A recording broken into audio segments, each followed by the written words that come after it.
Mental toughness is key to athletes unlocking their potential, but unfortunately it is often overlooked, misunderstood, and pushed to the side. I'm Dr. Cassie Preston, and I learned all about the importance of mental toughness firsthand throughout my playing career, where I played in the OHL, pro hockey, and Canadian University. Now I'm a full-time performance coach, and in this video, I'm going to show you 3 ways to strengthen your players' mental toughness.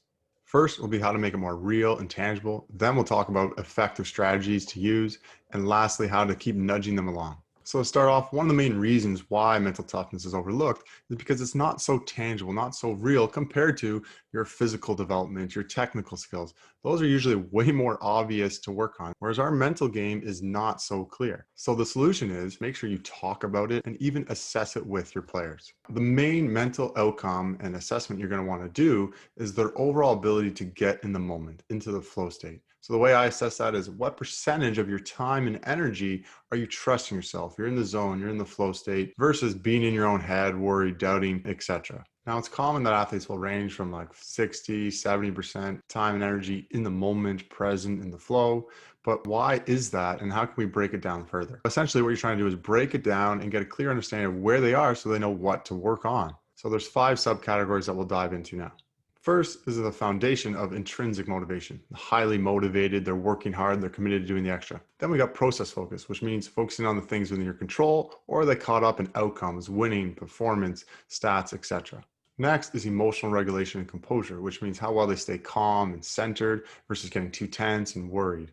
A fourth big area is resilience. And this is just all about how well they can bounce back, accept and let go, and deal with adversities and make the most of their situation versus getting distracted, frustrated, derailed by any type of tough situation or adversity.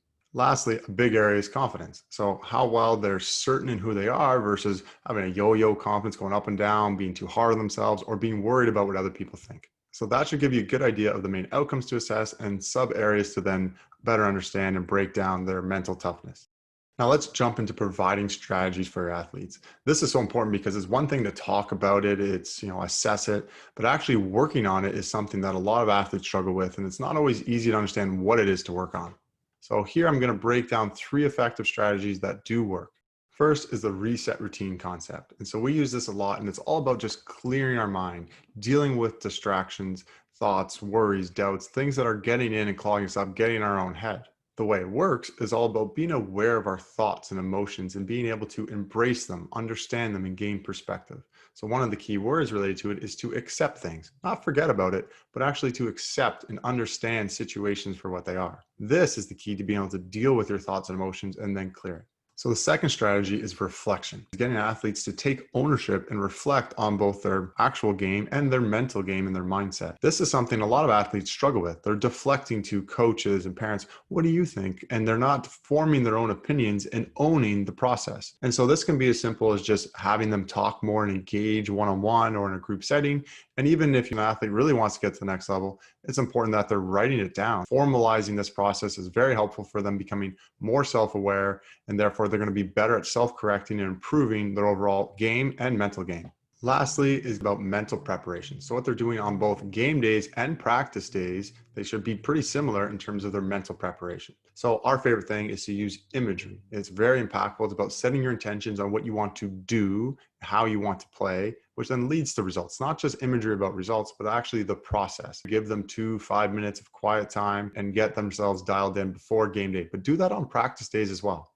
And for the hockey coaches out there, we do have forward, D, and goalie specific imagery scripts already recorded at Consistently Performance Podcast. Now to summarize, these 3 strategies we just talked about tied together work very well. First, we want to use our reset routine to clear our mind, get present, and just play, be in the moment. Then you want to reflect and learn and grow. And then before the next day in practice and games, you want to mentally prepare. And so it's a prepare, play, reflect. That's a great cycle to help athletes continually grow and learn both on their actual game and their mental game. Now, the last area to talk about here is how to keep nudging the athletes along. And the first thing to understand is your role as the coach is so important. Athletes are very observant of your behaviors.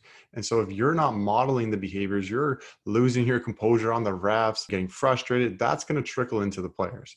So let me give you an example of when I struggled with this as a coach. We were playing a game against a good team and we weren't really playing that well. And I'm like, why are we not getting this? Right? I'm making sarcastic comments. I'm kind of complaining. And then guess what happened? The players start whining. They're complaining about each other. They're slamming the gate. And it started with me. It was a good learning moment for me. It's like, if I start going down this rabbit hole, they're likely to follow. And so it's really important to make sure you're always looking at yourself first. Leadership starts at the top. So another helpful ways to keep nudging them along are giving timely reminders. So this can be as simple as just, hey, don't forget your reset routine. You're seeing someone that's getting frustrated in their own head. Another great example, though, is to have some one-on-one check-ins where it's like, hey, get them to self-reflect and get the process. Ask them how they're doing at their mental preparation, reflection, and reset routine. This kind of dialogue will kind of keep them going, not let them to forget and slide. Lastly, it's important to follow up and reassess. Do it a couple months later, 3 months later, have those check-ins to see the progress that they've made, kind of reprioritize areas to work on. It's giving them that attention one-on-one. It's a great way to kind of have follow through, regain perspective, and then keep moving forward. To summarize, you can start strengthening your players' mental toughness by making it real, assessing it, then providing strategies, and lastly, keep nudging them along. Now, if you're interested in learning more about the psychology of coaching, click the link below to sign up for the upcoming masterclass that I'll be hosting. I'll be diving into how to deal with and work with difficult athletes and parents, how to cultivate a championship culture, and going deeper into strengthening your athletes' mental toughness. I look forward to seeing you there.